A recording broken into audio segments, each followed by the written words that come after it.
Di kehidupan memang ada orang yang suka dan ada yang benci dengan kita, seperti yang dialami oleh Bu Tanti kali ini. Dia merupakan seorang pengusaha grosir baju anak-anak yang sekarang toko grosirnya itu sangat ramai pelanggan dan setiap harinya selalu laris dengan para pembeli. Bahkan ada pedagang lain yang belanja juga di toko grosirnya Bu Tanti karena memang harganya yang sangat miring sekali sehingga para pedagang akan menjualnya kembali. Bu Tanti juga memiliki beberapa karyawan yang ada di toko grosirnya itu. Karena kalau dia sendiri yang menghandle semuanya, itu tidak akan mungkin, mengingat banyaknya pembeli dan juga pelanggan yang berdatangan ke tokonya. Dan bentuk tokonya ini cukup luas dibandingkan milik toko yang lainnya. Sementara suami Bu Tanti pun ikut membantu di toko, bahkan dia juga yang mengecek barang-barang yang sudah kosong. Pak Ranto sudah tidak lagi bekerja sebagai pelayaran, karena sudah pensiun. Dan sekarang dia membantu istrinya untuk mengembangkan usaha toko grosir anak-anaknya itu. Usaha toko grosir pakaian anak milik Bu Tanti itu juga dapat dari uang modal yang diberikan oleh Pak Ranto dulu. Karena usianya yang sudah tidak memungkinkan lagi untuk berlayar, akhirnya Pak Ranto pun memutuskan untuk berhenti bekerja. Bahkan Bu Tanti juga tidak mengizinkan Pak Ranto untuk berlayar kembali, karena dia sangat mengkhawatirkan suaminya yang terus-terusan di tengah laut. Toko grosir Bu Tanti selalu buka setiap hari dan tidak ada kata libur. Pagi itu seperti biasanya, Bu Tanti yang membuka toko grosirnya sebelum karyawan datang. Rumahnya Bu Tanti kebetulan menyatu dengan toko grosirnya karena bentuk rumahnya berlantai 2. Di lantai bawah dibuat sebagai toko grosir pakaian anak, sementara lantai atas itu adalah rumahnya. Ukuran rumah serta tokonya itu cukup luas, ada garasi mobilnya juga. "Bu, Eka belum berangkat?" tanya Pak Ranto. "Belum Pak, paling sebentar lagi juga berangkat Pak." Beberapa saat kemudian tiba-tiba saja Eka pun datang. Eka ini adalah karyawan Bu Tanti yang sudah bekerja selama 2 tahun dengan dia. Bu Tanti dan Pak Ranto selalu baik kepada karyawannya, tidak pernah membentak. Apalagi Bu Tanti selalu memberikan bonus bulanan kepada karyawannya. Karena menurut Bu Tanti, karyawannya itu telah membantu menghasilkan uang, jadi dia tidak pernah pelit atau perhitungan. Perbuatan Bu Tanti dan Pak Ranto itu membuat para karyawan betah kerja di toko grosirnya. "Assalamualaikum," ucap Eka. "Waalaikumsalam." "Baru aja diomongin sudah sampai aja kamu Kak," ucap Bu Tanti. "Oh iya Bu, maaf ya saya telat." "Gak apa-apa kok Kak." "Ya sudah sana kamu beres-beres dulu," ujar Bu Tanti. "Iya Bu." Lalu Eka pun masuk ke dalam toko dan mulai bersih-bersih untuk nyapu lantai dan juga ngepel. Sementara Bu Tanti dan Pak Ranto masuk kembali ke dalam rumah karena belum sarapan. "Ayo Pak, kita sarapan dulu." "Emangnya Ibu sudah masak?" tanya Pak Ranto. "Sudah Pak." Mereka berdua pun masuk ke dalam rumah untuk sarapan bersama dengan anak-anaknya juga. Bu Tanti dan Pak Ranto memiliki 3 orang anak. Anak yang pertama masih duduk di kelas 2 SMA. Anak yang kedua duduk di kelas 1 SMP. Sementara anak yang ketiga duduk di kelas 3 sekolah dasar. Mereka bertiga lalu sarapan bersama di ruang makan. Sebelumnya Bu Tanti sudah masak nasi goreng untuk mereka. "Ayo anak-anak sarapan dulu," teriak Bu Tanti. Waktu itu anak-anaknya Bu Tanti masih sibuk siap-siap untuk berangkat ke sekolah. "Iya Bu, bentar," sahut Rika. "Sally, Diki, ayo nak sarapan," ujar Bu Tanti kemudian. "Iya Bu." Beberapa saat kemudian anak-anaknya Bu Tanti pun keluar dari kamar masing-masing untuk sarapan bersama di ruang makan. "Ayo makan, ini tadi Ibu sudah masak nasi goreng kesukaan kalian," ucap Bu Tanti. "Asik, Ibu masak nasi goreng," ucap Diki anak bungsu. Mereka berlima menyantap nasi goreng secara bersama-sama di ruang makan. "Diki, PR kamu sudah dikerjakan belum?" tanya Bu Tanti. "Sudah Bu, tadi malam." "Bagus kalau gitu. Kalau kamu Sally?" "Sudah Bu, kemarin sore. Kan sudah aku kerjakan pulang sekolah," jawab Sally. "Oh iya, Ibu lupa," jawab Bu Tanti. "Kamu Rika?" "Aku kan masih parkerin Bu, jadi yang gak ada PR, kata Rika. Berapa bulan lagi sih kamu prakrinya, Kak? Sebulan lagi, Bu. Setelah selesai makan, mereka pun berpamitan untuk berangkat sekolah. Tak lupa ketiga anaknya Bu Tanti mencium tangan Bu Tanti dan Pak Ranto sebelum berangkat. Aku berangkat dulu ya, Bu, ucap Rika. Iya, hati-hati. Jangan lupa kamu anterin Diki dulu ke sekolahnya ya. Iya, Bu. Kalian yang rajin ya sekolahnya, biar pada pinter, timpal Pak Tanto. Setiap harinya, Rika selalu mengantarkan Diki terlebih dahulu ke sekolah dasar, karena Rika naik motor ke tempat prakrinya, sementara Sally berangkat ke sekolah naik sepeda. Beberapa saat kemudian, Rika dan Diki pun akhirnya sampai juga di sekolahannya Diki. Setelahnya dia pun melanjutkan perjalanan ke tempat prakrinya. Singkat cerita, siang itu toko grosir pakaian anak milik Bu Tanti sangat ramai sekali pelanggan, sehingga dia harus ikut turun tangan membantu karyawan melayani para pembelinya. Bu Tanti kok baru kelihatan, ucap pelanggan saat akan membayar di kasir. Ah enggak Bu, saya biasa di sini kok, Ibu Eni saja kali yang baru kelihatan, jawab Bu Tanti. Ini punya saya semuanya berapa Bu? Kata Bu Eni. Bentar ya Bu, saya hitung dulu. Segera Bu Tanti menghitung semua belanjaan yang dibeli oleh Bu Eni. Sembari menghitung semua belanjaannya, Bu Tanti dan Bu Eni ngobrol bersama. Oh iya Bu, itu Bu Ulfa RT sebelah kok saya lihat ikut-ikutan terus ya sama Bu Tanti jualannya, ucap Bu Eni. Nggak apa-apa Bu, rezeki kan sudah ada yang ngatur, biarkan saja, saya nggak mau ambil pusing, jawab Bu Tanti. Iya sih Bu, tapi maksudnya ya kok dia yang ikut-ikut, dia juga yang musuhi Bu Tanti, kata Bu Eni. Musuhi gimana Bu? Enggak kok, saya nggak merasa seperti itu, ucap Bu Tanti. Ini Bu, totalnya semua jadi 150.000, imbu Bu Tanti. Sembari memberikan belanjaan milik Bu Eni yang sudah dimasukkan ke dalam plastik kresek. Oh iya Bu, bentar, saya ambilkan uangnya dulu, kata Bu Eni. Lalu Bu Eni pun membayarkan uang dengan jumlah yang pas, yakni 150.000, dan dia pun kemudian pamit langsung pulang. Setelah kepergian Bu Eni, Bu Tanti yang mendengar ucapan yang dikatakan oleh Bu Eni tadi, dia jadi kepikiran tentang yang katanya Bu Ulfa ikut-ikutan. Yan, sini deh, ucap Bu Tanti. Iya Bu, ada apa? Tanya Yanti. Kamu tolong lihat akun sosial media tokonya Bu Ulfa ya. Saya mau lihat postingannya, ucap Bu Tanti. Iya Bu, bentar, saya carikan dulu, kata Yanti. Saat itu Yanti pun langsung mencari akun sosial medianya Bu Ulfa. Ini Bu sudah ketemu, memangnya buat apa Bu? Tanya Yanti. Kamu tahu nggak kalau dia itu ikut-ikutan sama toko grosirnya saya? Masa sih Bu? Saya juga belum percaya, makanya saya mau cari tahu dulu, jawab Bu Tanti. Kemudian saat waktu sudah senggang, Bu Tanti dan beberapa karyawan yang lainnya melihat bersama-sama sosial media milik Bu Ulfa. Oh iya bener ini Yan, dia ikut-ikutan sama kita, ucap Bu Tanti. Dih, kok ada gitu ya orang yang usahanya jiplak, kata Eka. Harus kita tegur ini Bu Ulfa, soalnya semuanya diikutin, saya nggak terima, jawab Bu Tanti. Tapi emang ibu nggak takut? Ibu kan tahu sendiri kalau Bu Ulfa itu orangnya gimana. Dia akan melakukan apa saja kepada orang yang menurutnya sudah membuat dia kesal, timpal Pak Ranto. Ya mau bagaimana lagi Pak, kalau gini terus nanti kan toko grosir Ibu jadi sepi, ujar Bu Tanti. Sudah Bu, tenang saja, rezeki kan sudah ada yang ngatur kata Ibu tadi, jawab Pak Ranto. Bu Tanti pun langsung terdiam menghela napas panjang mendengar jawaban dari suaminya. Sudah sabar saja Bu, ini gak bisa dibiarin Pak, Ibu sudah gak sabar. Besok Ibu mau ke tokonya Bu Ulfa saja.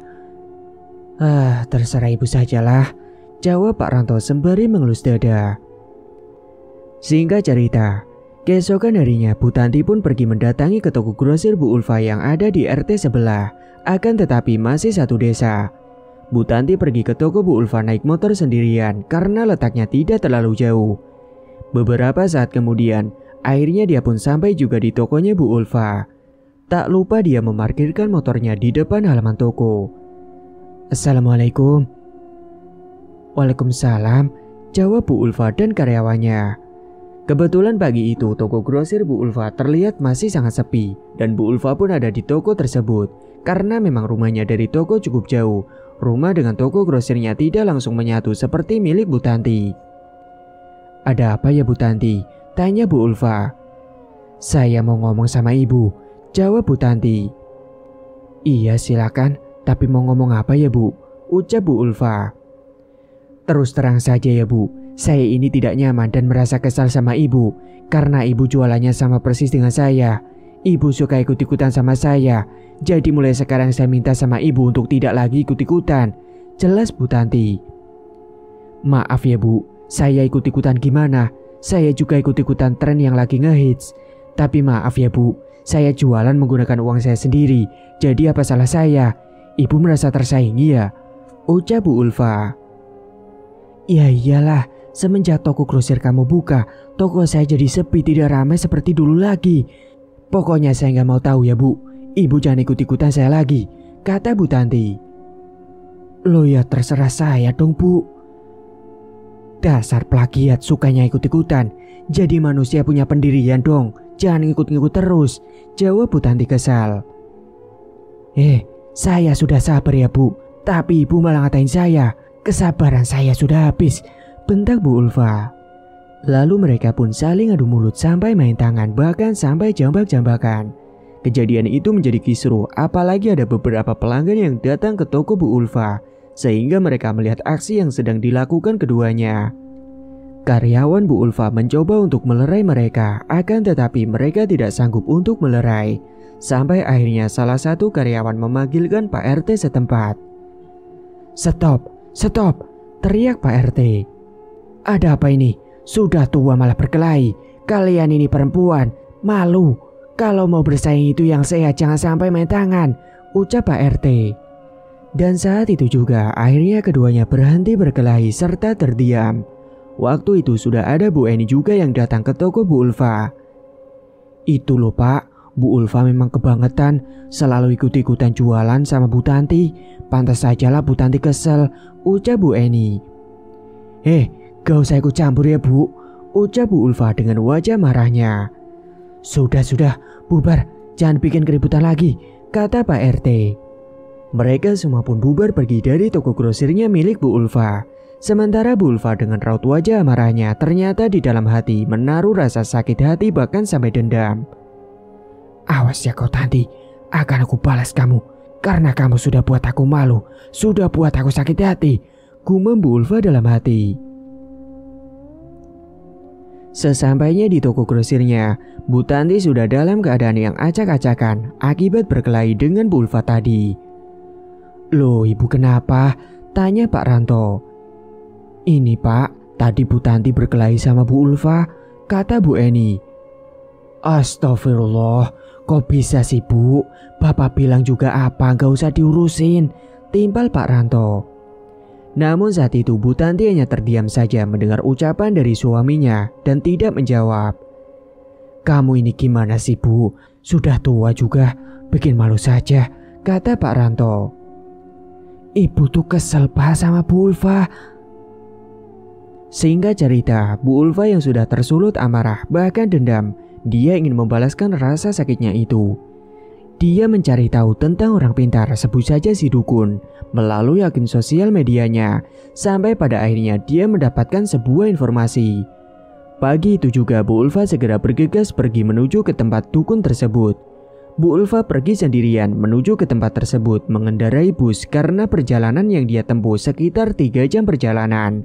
Letaknya berada di bawah kaki gunung sangat pelosok. Hingga beberapa saat kemudian Bu Tanti pun akhirnya sampai juga di rumahnya Mbah Kerno. Rumah yang terbuat dari anyaman bambu itu berdiri di bawah kaki gunung yang ukurannya sangat kecil. Lalu segera Bu Ulfa menyambangi rumahnya Mbah Kerno yang terlihat masih tertutup rapat. Permisi, ucap Bu Ulfa. Pintu pun terbuka dan terlihat seorang laki-laki parubaya keluar rumah menggunakan baju jarik Jawa dengan belangkon yang menempel di atas kepalanya. Ada apa kamu datang ke sini? Tanya Mbah Kerno. Saya... Ucap Bu Ulfa terpotong.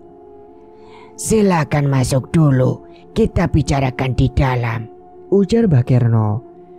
Kemudian Mbak Kerno dan Bu Ulfa pun masuk ke dalam rumah dan mereka duduk di sebuah kursi yang terbuat dari bambu. Ceritakan apa maksud kedatangan kamu ke sini? Jadi gini Mbah, saya sakit hati dan ingin orang itu merasakan sakit juga, bahkan sampai meninggal kalau bisa Mbah. Mbah Kerno mendengar ucapan Bu Ulfa langsung tertawa seperti lelucon baginya. Apa kamu yakin dengan segala resiko yang nantinya akan terjadi padamu? Tanya Mbah Kerno. Saya yakin Mbah, saya siap. Asalkan rasa sakit hati saya bisa terbalaskan, saya akan bayar berapapun yang Mbah mau.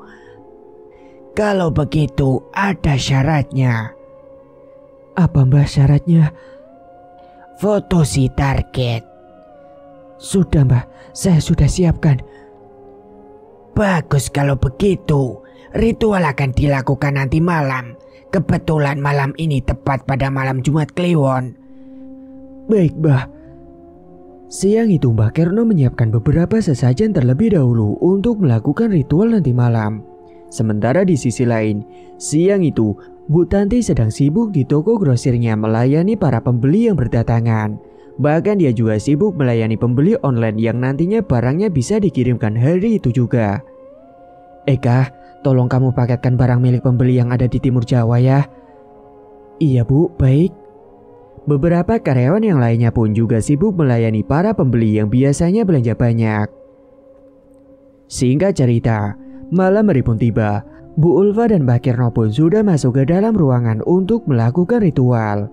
Di dalam tempat ruangan ritual itu, Bu Ulfa melihat ada banyak benda pusaka. Ada beberapa sesajen yang sudah disiapkan. Yang ada di dalam ruangan ritual itu ada kemenyan, kembang-kembangan, pisang hijau, kelapa tua dan muda, daun sirih, juada pasar, dan beberapa jajanan tradisional lainnya. Mana fotonya? Ucap Mbak Kerno. Lalu Bu Ulfa pun langsung mengambil foto yang ada di dalam tas yang dibawanya. Ini Mbah. Segera Mbak Kerno menyalakan kemenyan dengan cara dibakar. Asap pun mengepul mengisi seluruh ruangan ritual tersebut. Bu Ulfa langsung merinding ketika melihat foto Bu Tanti yang diasapkan di atas kemenyan. Sembari Mbak Kerno berkomat kamit membacakan mantranya. Lalu foto Bu Tanti tersebut diikat dengan boneka pocongan menggunakan tali pocong. Dan kemudian ditusuk-tusuk menggunakan jarum yang tajam. Sampai beberapa kali. Bahkan anehnya boneka pocongan itu mengeluarkan darah dengan sendirinya. Padahal boneka merupakan benda mati. Bu Ulfa pun yang melihat itu langsung merinding bulu kuduknya. Tiba-tiba saja hembusan angin kencang masuk ke dalam ruangan ritual tersebut, membuat tawa dingin merasuk ke dalam tubuh. Setelahnya Mbak Kerno meletakkan boneka pocongan dengan foto Bu Tanti yang sudah diikat. Lalu Mbak Kerno membuat sebuah bulatan api yang terbang di atas asap kemenyan. Mbak Kerno terus membacakan mantranya dengan mulut yang terus berkomat kamit. Seketika Bu Ulfa mencium bau busuk seperti bau bangkai tikus yang menyeruak hingga masuk ke dalam hidung. Bu Ulfa terperanjat kaget waktu tiba-tiba saja lampu di dalam ruangan itu padam seketika. Samar-samar Bu Ulfa melihat ada kedua mata yang merah berada di sampingnya Mbak Kerno. Entah apa yang diucapkan oleh Mbak Kerno kepada sosok yang ada di sampingnya itu. Hingga beberapa saat kemudian, ritual pun sudah selesai. Dan anehnya lampu yang ada di dalam ruangan ritual itu menyala dengan sendirinya. Sudah selesai ritualnya. Bawa boneka pocongan ini dengan foto ini. Nanti kamu kuburkan di depan rumah target, kata Mbak Kerno. Baik Mbah. Singkat cerita, sepulangnya dari rumah Mbak Kerno, Bu Ulfa lalu mampir terlebih dahulu ke depan rumahnya Bu Tanti untuk menguburkan boneka pocongan yang diberikan oleh Mbak Kerno. Waktu itu masih sekitar pukul 3 dini hari. Akan tetapi ternyata di depan rumah Bu Tanti sudah terbuat dari bataku, hingga membuat Bu Ulfa tidak bisa menanamkan boneka itu di depan rumahnya. Kemudian Bu Ulfa berjalan mengendap-endap ke belakang rumah. Dan kebetulan di belakang rumahnya Bu Tanti masih beralaskan tanah. Jadi Bu Ulfa dapat menguburkan boneka itu di belakang rumahnya. Dia menggali tanah dengan menggunakan kayu yang ada karena dia tidak membawa cangkul. Setelah semuanya sudah selesai dikuburkan, segera Bu Ulfa pulang ke rumah sebelum ketahuan. Saat itu Bu Tanti yang sedang tertidur pulas, dia bermimpi buruk.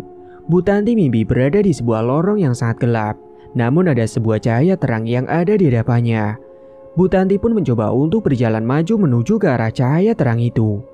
Perlahan-lahan dia terus berjalan sampai pada akhirnya Bu Tanti sampai juga pada cahaya putih tersebut. Akan tetapi, betapa terkejutnya Bu Tanti ketika melihat ada sebuah kuburan di cahaya terang itu. Anehnya, Bu Tanti melihat sebuah makam yang nisannya bertuliskan nama Bu Tanti. Sontak hal itu membuat dia terperanjat kaget. Dia ketakutan, wajahnya gusar cemas sehingga dia berjalan mundur ke belakang. Brek. Dan Bu Tanti langsung terkejut ketika menabrak sebuah sosok tinggi besar dari belakang tubuhnya. Saat dilihat, ternyata ada sosok genderuwo dengan mulutnya yang besar lebar dengan gigi taring yang panjang dan tajam, serta kedua matanya yang melotot berwarna merah menyala. "Ah!" teriak Bu Tanti. Sosok itu langsung tertawa terbahak-bahak mendengar teriakan dari Bu Tanti, sembari mengatakan kepada Bu Tanti, "Kamu akan mati," ucap sosok itu sambil tertawa terbahak-bahak. Tidak, teriak Bu Tanti. "Bu, bangun Bu, bangun," ucap Pak Ranto sembari menepuk pundak Bu Tanti. Sontak Bu Tanti pun terperanjat dari tidurnya. Dengan napas yang tidak beraturan, jantung berdebar dengan kencang dan keringat dingin yang membasahi baju tidurnya. "Ibu kenapa toh Bu? Ibu mimpi buruk?" Lalu Bu Tanti pun menjawab dengan menganggukkan kepalanya. "Bapak ambilkan air putih dulu ya Bu, biar ibu lebih tenang." Kemudian Pak Ranto pun beranjak menuju ke dapur untuk mengambilkan segelas air putih. Beberapa saat kemudian Pak Ranto pun kembali ke kamar. "Ini Bu, minum dulu." Dengan perlahan Bu Tanti menegak segelas air putih tersebut. Setelahnya dia pun merasa lebih tenang. Singkat cerita, Bu Tanti pagi itu tiba-tiba saja merasakan pusing pada kepalanya dan dadanya terasa sangat sesak sekali. "Aduh, sakit sekali kepala ibu Pak." "Ibu kenapa?" tanya Pak Ranto. "Gak tahu Pak, pusing banget." Beberapa saat kemudian Bu Tanti pun langsung ambruk jatuh pingsan karena merasakan pusing pada kepalanya. "Ya Allah Bu," teriak Pak Ranto. Segera Bu Tanti digotong bawa masuk ke dalam kamar. Pagi itu Bu Tanti dan Pak Ranto sebenarnya akan membuka toko. Sesampainya di dalam kamar, Bu Tanti diolesi minyak kayu putih supaya Bu Tanti bisa cepat sadar. Hingga sekitar 15 menit, Bu Tanti pun akhirnya sadar kembali. "Alhamdulillah Bu, akhirnya sadar juga," ucap Pak Ranto. Rintih Bu Tanti sembari tangannya meremas perutnya. "Kenapa lagi Bu?" "Perutku sakit Pak." "Ya udah, kita ke rumah sakit sekarang ya," ujar Pak Ranto. Saat itu juga Pak Ranto segera membawa Bu Tanti ke rumah sakit untuk dicek sakitnya. Beberapa saat kemudian akhirnya mereka pun sampai juga di rumah sakit. Bu Tanti segera diperiksa oleh dokter, sementara Pak Ranto panik dan cemas sehingga dia mondar-mandir di depan ruangan. Setelah lama menunggu, dokter pun keluar dari ruangan itu. Akan tetapi dokter mengatakan kalau Bu Tanti tidak menderita sakit apa-apa. Dokter hanya akan memberikan resep obat sakit perut. Hingga pada siang harinya Bu Tanti sudah mendingan, tidak merasakan sakit lagi. Dia pun dapat melakukan aktivitas seperti biasa. Ketika dirinya sedang berjaga di toko grosir, Bu Tanti tiba-tiba kebelet untuk buang air kecil. Akhirnya dia pun beranjak menuju ke kamar mandi. Namun saat dia berada di kamar mandi, Bu Tanti tiba-tiba saja terkejut ketika melihat ada sosok tinggi besar bertaring berada di dalam kamar mandi itu. Baunya sangat busuk sekali seperti bau bangkai tikus. Sontak Bu Tanti pun langsung teriak kencang ketika melihat sosok itu. Akhirnya Bu Tanti pun pingsan lagi karena dia takut dan tidak kuat melihat sosok itu. Saat itu Pak Ranto langsung sigap menemui Bu Tanti yang jatuh pingsan. Singkat cerita, malam harinya Bu Tanti sudah seperti biasanya, hanya saja wajahnya terlihat sangat pucat sekali. Waktu itu Bu Tanti melakukan sholat maghrib di dalam kamar. Saat dia sedang sholat, tiba-tiba saja ada hembusan angin kencang masuk ke dalam kamar. Bahkan jendela kamarnya pun terbuka dengan sendirinya. Mungkin karena terkena angin yang kencang. Saat Bu Tanti masih dalam posisi sujud terakhir dan ketika salam, Bu Tanti dikejutkan dengan kedatangan sebuah bola api yang masuk ke dalam kamarnya.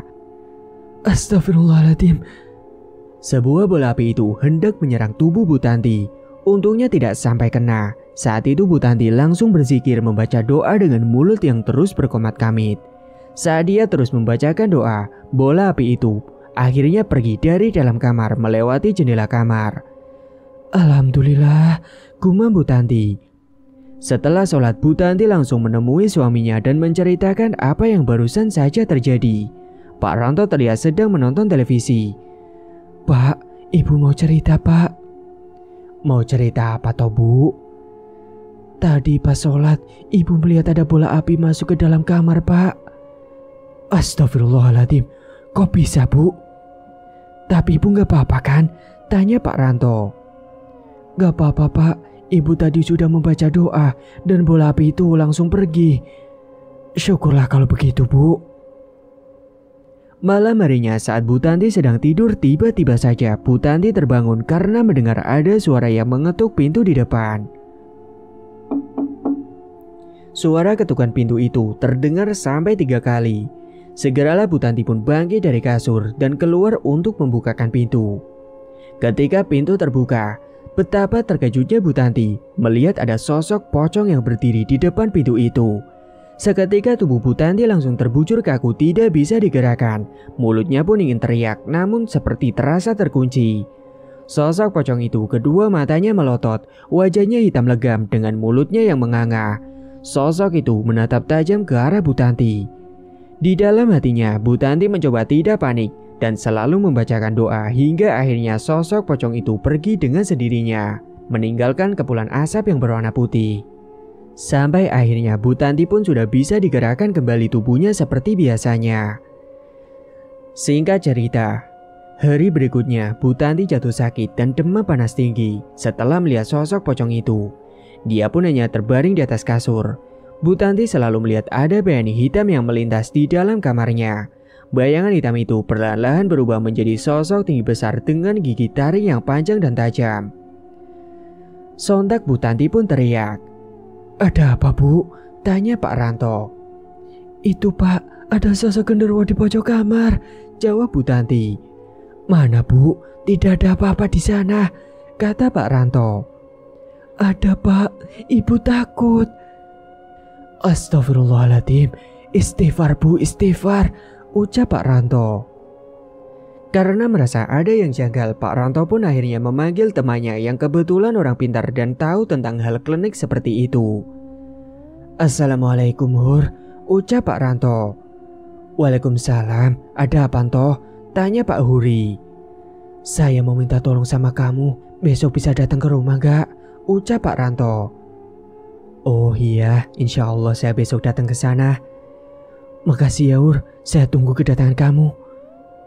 Singkat cerita, keesokan harinya Pak Huri pun datang ke rumah untuk mengobati Bu Tanti. Sebelumnya Pak Huri menerawang terlebih dahulu apa yang sebenarnya telah terjadi dengan Bu Tanti. Istrimu sudah diguna-guna seseorang, Tok. Guna-guna? Siapa yang tega melakukan ini, Hur? Tanya Pak Ranto penasaran. Ada, tapi aku tidak berani menyebutkan karena nanti takut jadi fitnah.